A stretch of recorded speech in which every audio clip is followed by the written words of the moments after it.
ఈ వీక్లో మనకి మానిటరీ పాలసీ చేంజెస్కి సంబంధించి కూడా చాలా అప్డేట్స్ వచ్చాయి. యూఎస్ ఫెడ్ డిసిషన్ బయటకు వచ్చింది.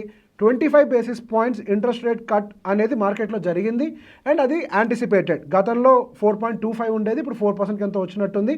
అండ్ దాంతోపాటుగా పాజిటివ్ ప్రొజెక్షన్స్ కూడా ఇస్తున్నారు. గోయింగ్ ఫర్దర్ ఇంకొక 2 fed interest rate cuts October and డిసెంబర్లో జరగబోయే ఫెడ్ రిలేటెడ్ మీటింగ్లో ఇంకొక 2 ఇంట్రెస్ట్ రేట్ కట్స్ కూడా వచ్చే అవకాశం ఉన్నాయంటున్నారు. అంటే ఇంకొక 50 బేసిస్ పాయింట్స్ వరకు ఇంట్రెస్ట్ రేట్ కట్స్ వచ్చే అవకాశాలు ఉన్నాయి.